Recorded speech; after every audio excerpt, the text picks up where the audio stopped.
Good morning student. तो पिछली class में हमने क्या पढ़ा था? हमने पढ़ा था स्पोर का जर्मिनेशन और गेमिटोफाइट का डेवलपमेंट कैसे होता है। अब जो गेमिटोफाइट का डेवलपमेंट होता है उसका स्ट्रक्चर कैसे होता है, मतलब उसकी संरचनाएं कैसी होती है। तो हमने देखा था कि जो इसका जो गेमिटोफाइट होता है वो तीन प्रकार का होता है। मतलब यहाँ पर हमें तीन तरह के प्रोथेलस मिलते हैं। गेमिटोफाइटिक प्रोथेलस जो होते हैं वो कितने प्रकार के मिलते हैं? तीन प्रकार के मिलते हैं। ठीक है, तो हम स्टार्ट करें कि तीन प्रकार के जो प्रोथेलस होते हैं वो किस प्रकार के होते हैं। तो पहला हमने देखा था कि प्रथम प्रकार, इसको बोला था हमने प्रथम प्रकार या सरनम प्रकार। ये कहा था हमने, प्रथम प्रकार होता है या सरनम प्रकार होता है। ठीक है, अब ये जो प्रथम प्रकार या सरनम प्रकार है तो उसका जो स्ट्रक्चर देखोगे आप, तो ये आपके स्क्रीन पर जो दिख रहा है ये इस तरह का स्ट्रक्चर होता है। इसका देख लो, बिल्कुल सिंपल सा स्ट्रक्चर है। आप भी इसको बना सकते हैं। ठीक है, अपनी बुक में देख के बना लेना या चाहे तो यहाँ से बना लेना। ये जो मैं बना रहा हूँ लाइनिंग लाइनिंग इस तरह से ही बनाना है हमें ये। ठीक है, बिल्कुल इस तरह का ही बनाना है।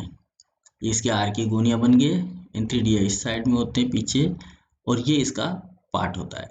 अब इसको आप अगर गौर से देखोगे तो इसके दो भाग दिखाई दे रहे हैं हमें। एक जो भाग होता है इसका, यहाँ से हम इसको अगर काट दें, मैं इसको यहाँ से इस तरह से काट दूं, तो नीचे वाला जो भाग होता है ये वाला भाग, इसको हम बोलेंगे बेसल पार्ट। क्या बोलेंगे इसको? Basal part. और ये होता है जमीन के अंदर। और ये जो ऊपर वाला भाग है, ये जो ऊपर वाला भाग है, इसको आप बोलोगे एरियल भाग। कौन सा भाग बोलोगे? Aerial part. और ये जो एरियल पार्ट होता है इसे हम वायवीय भाग भी कह सकते हैं। क्या कह सकते हैं इसको? वायवीय भाग। और इसको क्या बोलेंगे? आधारीय भाग। ठीक है, आधारीय भाग और ये वायवीय भाग। तो इस तरह से दो पार्ट होते हैं इसके। ठीक है, अब इस प्रकार का जो गेमिटोफाइट होता है ये ऑटोट्रोफिक होता है। ये ध्यान रखना है हमें। सबसे इंपॉर्टेंट बात है कि ऑटोट्रोफिक गेमिटोफाइट जो होता है वो लाइकोपोडियम में पाया जाता है। ठीक है ना, और में पाया जाता है, लेकिन लाइकोपोडियम में सबसे इंपॉर्टेंट पार्ट है ऑटोट्रोफिक होता है। क्योंकि बहुत से जो टेरिडोफाइट है उनमें जो गेमिटोफाइट होता है वो स्पोरोफाइट पर डिपेंड होता है। यहाँ पर ये स्पोरोफाइट पर डिपेंड नहीं है। ठीक है ना, बहुत से जो टेरिडोफाइट है उनका जो गेमिटोफाइट होता है वो स्पोरोफाइट पर डिपेंड होता है। लेकिन यहाँ पर ये इसके ऊपर डिपेंड नहीं है, अलग से अपना जो है स्ट्रक्चर क्रिएट करता है। ठीक है, तो ये ऑटोट्रोफिक होता है। इसका ऊपरी भाग जो होता है वो वायवीय होता है, तथा इसका जो आधारीय भाग होता है वो कैसा होता है? भूमिगत होता है। यानी कि यहाँ से नीचे वाला जो पार्ट होता है, ये नीचे वाला पार्ट है तो किसी के अंदर होता है? जमीन के अंदर। और ये जो ऊपर वाला भाग होता है ये जमीन से ऊपर की तरफ होता है, इसलिए हम इसको वायवीय भाग बोल रहे हैं और इसको आधारीय भाग बोल रहे हैं। अगर हम वायवीय भाग की बात करें तो ये उधर होता है, मतलब सीधा खड़ा हुआ, गूदेदार होता है, बिल्कुल मुलायम सा होता है। ठीक है, बेलनाकार होता है तथा 2 से 3 मिलीमीटर लंबा होता है। कितना मिलीमीटर लंबा होता है ये? 2 से 3 मीटर, 2 से 3 मिलीमीटर। ये पूरा का पूरा जो पोर्शन है, ये पूरा का पूरा पोर्शन कैसा है? 2 से 3 मिलीमीटर लंबा है। ठीक है, ये वाला जो भाग है ये 2 से 3 मिलीमीटर लंबा होता है, पूरा टोटल पार्ट। ठीक है, अब चलिए आगे देखते हैं हम इसी को। यहाँ पर क्या है कि ये जो भाग है, ये वाला जो भाग होता है, इस वाले भाग पर केवल यहाँ से यहाँ तक के वाले पार्ट में, ऊपर वाले पार्ट में, इसी पार्ट में आपके मेल और फीमेल गेमिटोफाइट लगते हैं। क्या लगते हैं? मेल और फीमेल गेमिटोफाइट लगते हैं। ठीक है, तो देखो ये वाला जो पोर्शन होता है, ये वाला जो पोर्शन है, यहाँ पर आप देखोगे तो यहाँ पर आपको मिलेंगे मेच्योर एंथ्रीडिया। कैसे एंथ्रीडिया मिलेंगे? Mature antheridia. और जो एंथ्रीडिया होते हैं वो होते हैं मेल पार्ट। कौन सा पार्ट होते हैं?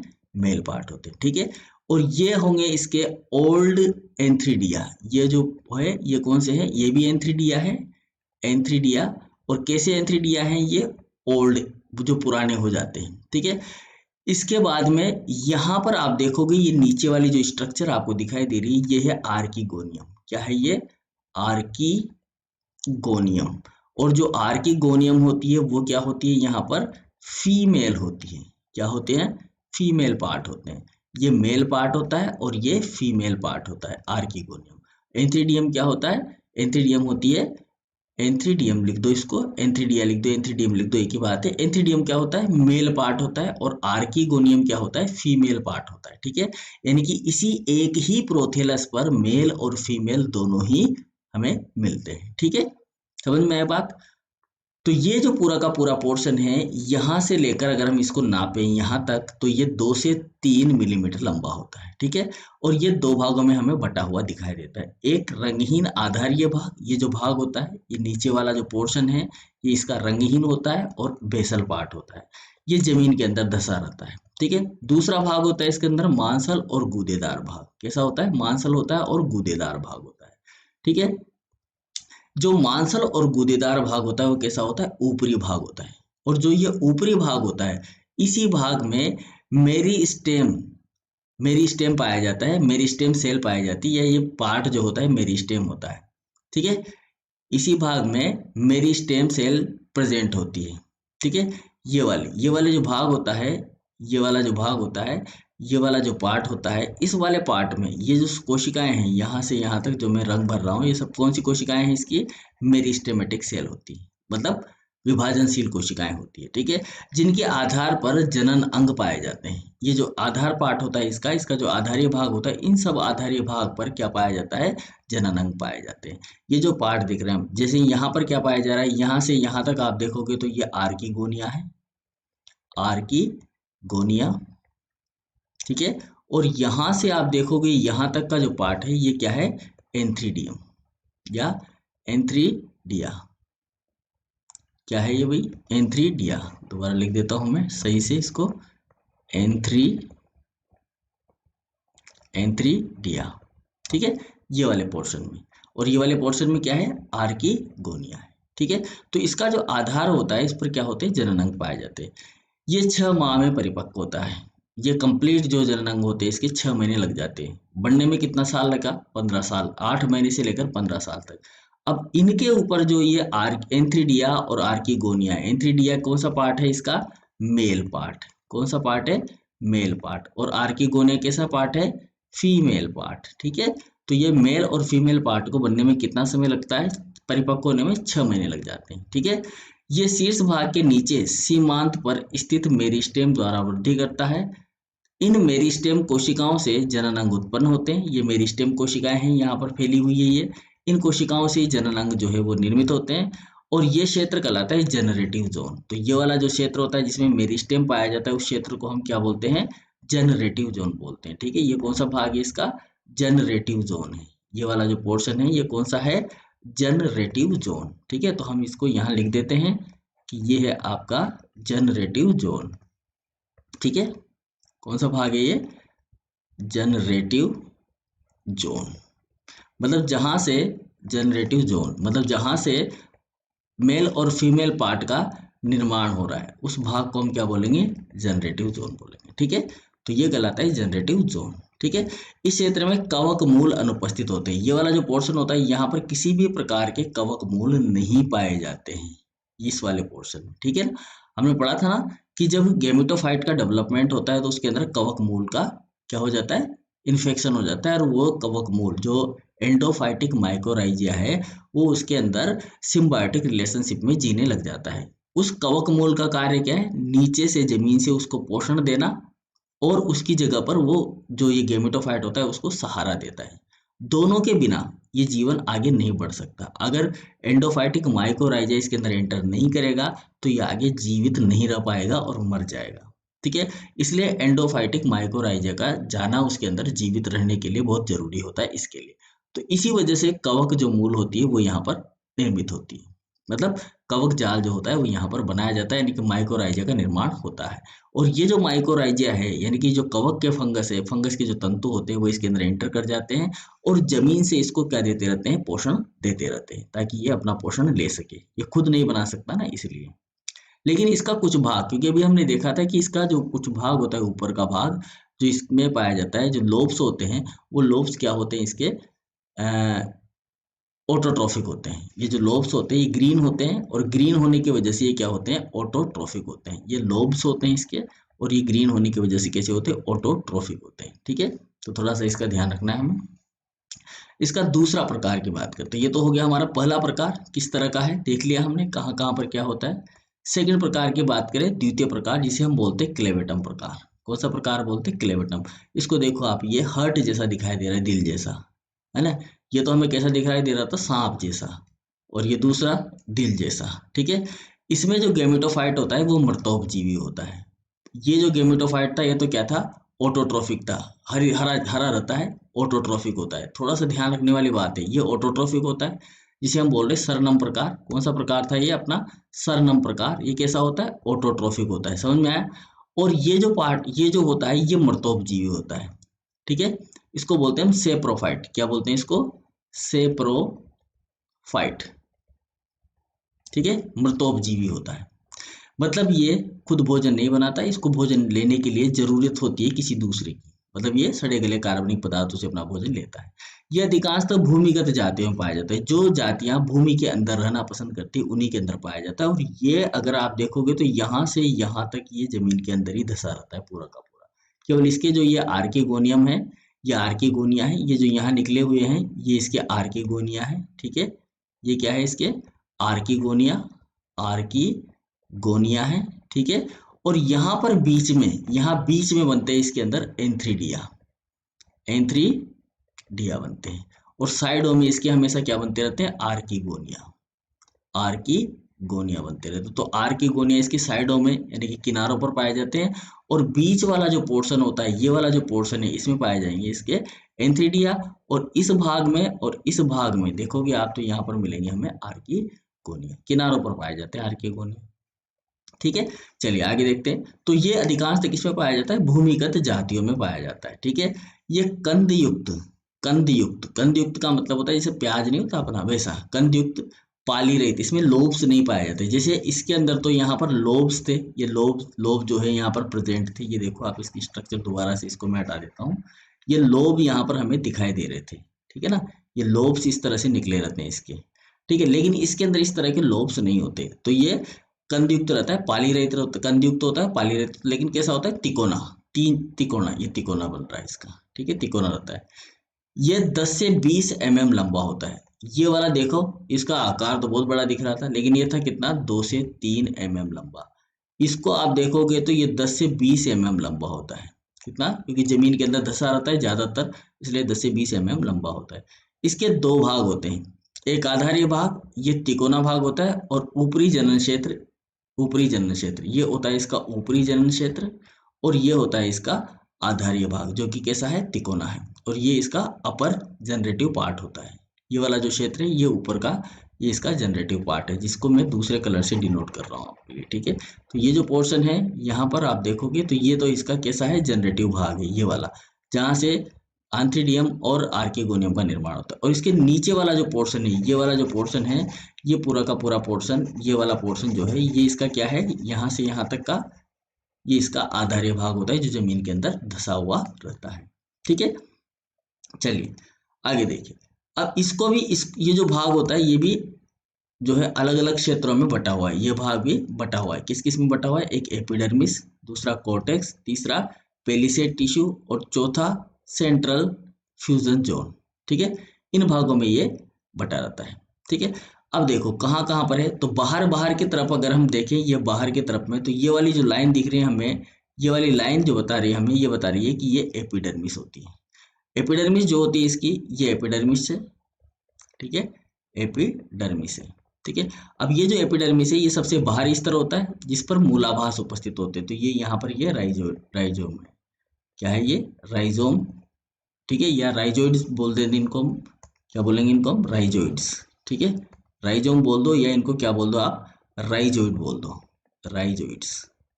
ठीक है, क्या होते हैं, राइजोइड्स होते हैं, या मूलाभास पाए जाते हैं। ठीक है, इसका जो कोर्टेक्स होता है ये मृदुतकीय कोशिकाओं का बना क्षेत्र होता है, जिसमें कवक मूल का संक्रमण होता है। तो ये वाला जो पोर्शन होता है ये इसका कोर्टेक्स भाग होता है। ठीक है, और इस भाग में यहाँ पर पाया जाता है इसका, ये जो बीच में आपको दिख रहा होगा एक लाइन सी दिख रही है, ये माइकोराइजिया है। ठीक है, तो ये वाला पोर्शन क्या कहलाएगा, इसका कोर्टेक्स कहलाएगा। तो इसको हम लिख दें यहाँ पर, क्या लिख दें, इसको हम कोर्टेक्स लिख दें। तो ये हमने लिख दें यहाँ पर कोर्टेक्स पाया जाता है। ठीक है, कोर्टेक्स वाला। तीसरा पार्ट होता है इसका पेलिसेड टिश्यू, जिसे हम बोलते हैं खंभू ऊतक। तीसरा जो भाग होता है वो क्या कहलाता है, इसका पेलिसेड टिश्यू या खंभू ऊतक कहलाता है। ठीक है, और ये जो पेलिसेड टिश्यू होता है, ये पेलिसेड टिश्यू यहाँ पर लंबी कोशिकाओं से बना एक स्तरीय क्षेत्र होता है। इन कोशिकाओं में भोज्य पदार्थ संचित होता है। तो ये जो पेलिसेड पोर्शन होता है, यहाँ आपको दिख रहा होगा, ये वाला जो पोर्शन है, इसके अंदर ये जो हमने देखा था अभी कोर्टेक्स वाला भाग, ये जो कोर्टेक्स वाला भाग है, इसके नीचे की साइड में आप देखोगे तो यहाँ पर आपको ये वाला जो पोर्शन है, इसे मैं अभी दूसरे कलर से जो है डिनोट करता हूँ आपके लिए। ये वाला जो पोर्शन है एपिडर्मिस से लेकर, ये वाला पोर्शन जो कहलाता है इसका, ये कहलाता है पेलिसेड टिश्यू। क्या कहलाता है ये कहलाता है पेलिसेड पेलिसेड टिश्यू। ठीक है, इसे बोलते हैं पेलिसेड टिश्यू या खंभ ऊतक। क्या बोलेंगे इसको हम? खंभ ऊतक। ठीक है, ये लंबी कोशिकाओं से बना एक स्तरीय क्षेत्र होता है। लंबी लंबी कोशिकाएं यहाँ पर पाई जाती है और इन कोशिकाओं में संचित होता है भोजन। क्या संचित होता है?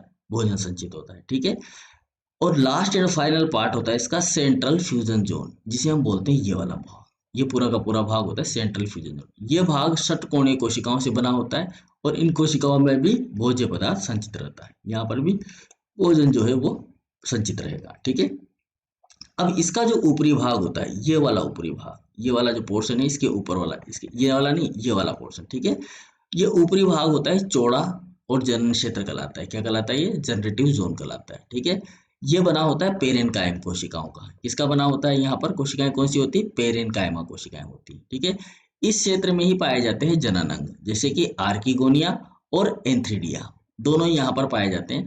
इस क्षेत्र में कवक मूल अनुपस्थित होती है। जो कवक मूल होती है वो केवल यहाँ से यहाँ तक ही आपको दिखाई दे रही होगी, इसके बाद में कवक मूल इसके अंदर दिखाई नहीं देती। ठीक है, इसके सीमांत क्षेत्र में मेरिस्टेम उपस्थित होता है। तो इसका जो सीमांत क्षेत्र है वो कहाँ है, ये भी देख लेते हैं हम।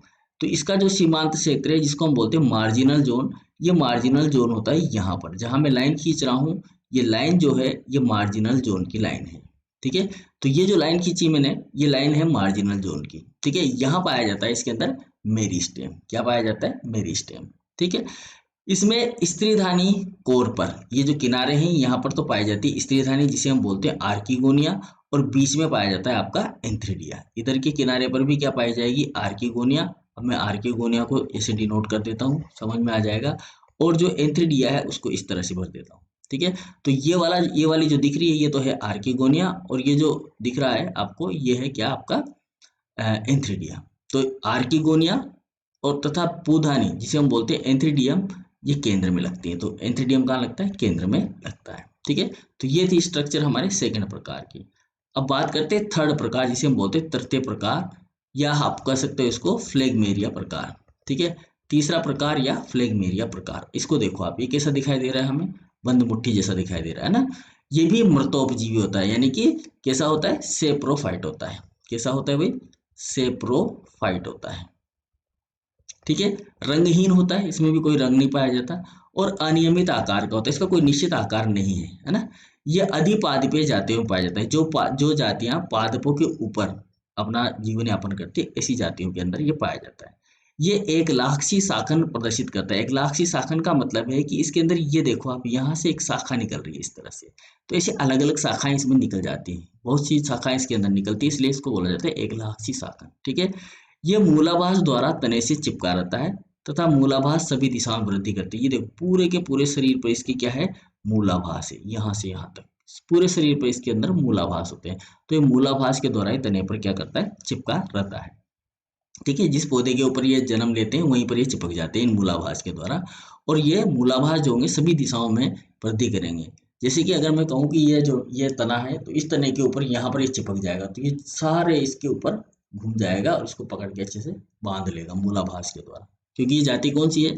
अधिपादपीय जाति है। ठीक है, अब देखो इसका बीच का जो भाग होता है वो फूला हुआ होता है। ये जो बीच का जोन होता है इसका, ये कैसा होता है? फूला हुआ होता है, कंदयुक्त होता है, 2 mm लंबा होता है। इसका जो साइज है ये कितना है? 2 mm लंबाई का होता है। ठीक है, इसमें बहुत सी पतली पतली गोलाकार रंगहीन 1 से 6 mm लंबी शाखाएं सभी दिशाओं में निकलती है, जिन्हें पेराफाइसिस कहते हैं।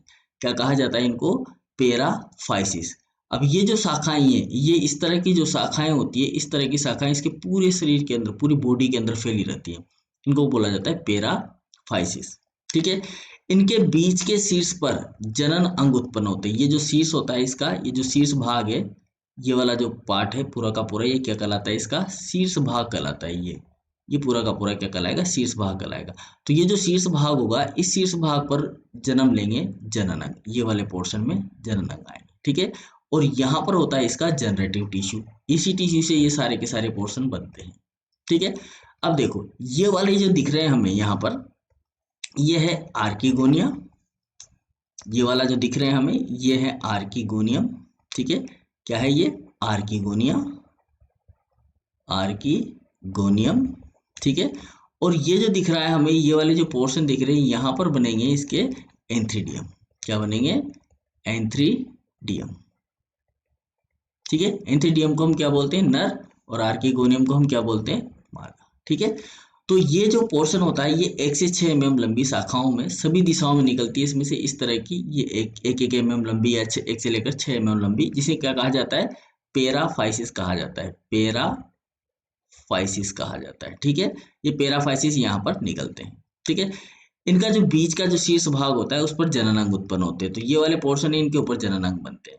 इस संपूर्ण गैमेटोफाइट में सजीवी माइकोराइजा उपस्थित होते हैं। तो ये जहां जहां पर ये है पोर्शन आपको दिख रहा है, सब जगह इस पूरे पोर्शन के अंदर क्या दिखाई देते हैं हमें, इस वाले सारे पोर्शन में हमें क्या दिखाई देगा, सारे पोर्शन में हमें दिखाई देगा हाइपोई, ठीक है, यानी कि माइकोराइजा। तो यहाँ पर सब जगह माइकोराइजा उपस्थित होते हैं। तो ये थे हमारे 3 प्रकार के प्रोथेलस जो पाए जाते हैं लाइकोपोडियम के अंदर, ठीक है। पहला प्रकार सरनम प्रकार, दूसरा प्रकार अपना सेकंड प्रकार जो था वो हमने पढ़ा था, मतलब आप तो आप उसको दूसरा प्रकार बोल दो या फिर बोल दो आप उसको क्लेविटम प्रकार, ठीक है। एक तो हो गया सरनम प्रकार, दूसरा क्लेविटम प्रकार, पहला सरनम, ठीक है, दूसरा क्लेविटम, ठीक है, और तीसरा ये जो है हमारा फ्लेगमेरिया प्रकार, ठीक है। या प्रथम प्रकार इसको बोला हमने, इसको बोला द्वितीय और इसको बोला तृतीय प्रकार, ठीक है। तो ये 3 प्रकार के जो है प्रोथेलस हमने पढ़े हैं। उम्मीद है आपको समझ में आया होगा, नहीं आया है तो कमेंट बॉक्स में लिखिए, आपको आंसर जरूर मिलेगा, ठीक है। Thank you for watching. Next class में हम आगे पढ़ेंगे ये जो गैमेटोफाइट होता है। अब इस गैमेटोफाइट में जो हमारे आर्किगोनिया और एंथ्रीडिया बन गए, इनके बीच में होगा फर्टिलाइजेशन, जिसको बोलेंगे हम रिप्रोडक्शन इन गैमेटोफाइट। ये टॉपिक हमारा नेक्स्ट क्लास में चलेगा कि कैसे इस आर्किगोनिया का डेवलपमेंट होता है, कैसे एंथ्रीडिया का डेवलपमेंट होता है, और फिर इनके अंदर फर्टिलाइजेशन होता है। फर्टिलाइजेशन होगा, फिर उस फर्टिलाइजेशन से जो है इसका निर्माण होगा स्पोरोफाइट का। देखो अभी तक हमने जो देखा है उसके अंदर हमने ये देखा कि हमारे पास होते हैं क्या, आर्किगोनिया होता है एक तो, ठीक है, क्या होता है, इसको हटा देते हैं यहाँ से। ये हमने देखा कि हमारे पास में है ये थेलस, ठीक है, ये मैंने बना दिया यहाँ पर एक इस तरह का प्रोथेलस, ठीक है, ये प्रोथेलस बन गया। इस तरफ लगा है हमारा आर्किगोनिया, ठीक है, यहाँ लग रहा है हमारा एंथ्रीडिया। तो एक तो बन गया हमारा आर्किगोनिया, एक बन गया हमारा एंथ्रीडिया। तो आर्किगोनिया और फिर दूसरा हो गया हमारा एंथ्रीडियम, ठीक है। अब इस आर्किगोनियम और इस एंथ्रीडियम में, आर्किगोनियम में तो इसका डेवलपमेंट होगा, पहले तो ये ग्रोथ करेगा, किस तरह का दिखाई देता है वो देखेंगे हम, ठीक है। फिर इसके अंदर बनेंगे यहाँ पर एग, ठीक है, और जो एंथ्रीडियम होगा उसके अंदर बनेंगे स्पर्म। इस स्पर्म और इस एग के बीच में होगा फर्टिलाइजेशन। क्या होगा, फर्टिलाइजेशन। और जब फर्टिलाइजेशन हो जाएगा तब बनेगा यहाँ पर एक जाइगोट।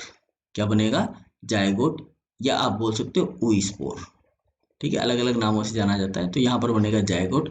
अब ये जो जाइगोट बनेगा यहाँ पर, ये जाइगोट करेगा ग्रोथ। क्या करेगा, ये ग्रोथ करेगा, और ग्रोथ करके बनाएगा आपका स्पोरोफाइट प्लांट, जो कि हमने शुरू में पढ़ा था। तो ये एग जो है n प्रकार का होगा, स्पर्म भी n प्रकार का होगा।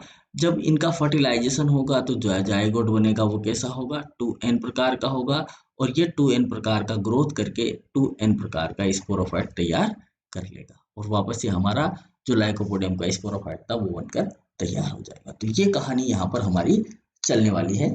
तो ये बात करेंगे हम नेक्स्ट क्लासों में, ठीक है। तब तक के लिए good bye, thank you very much.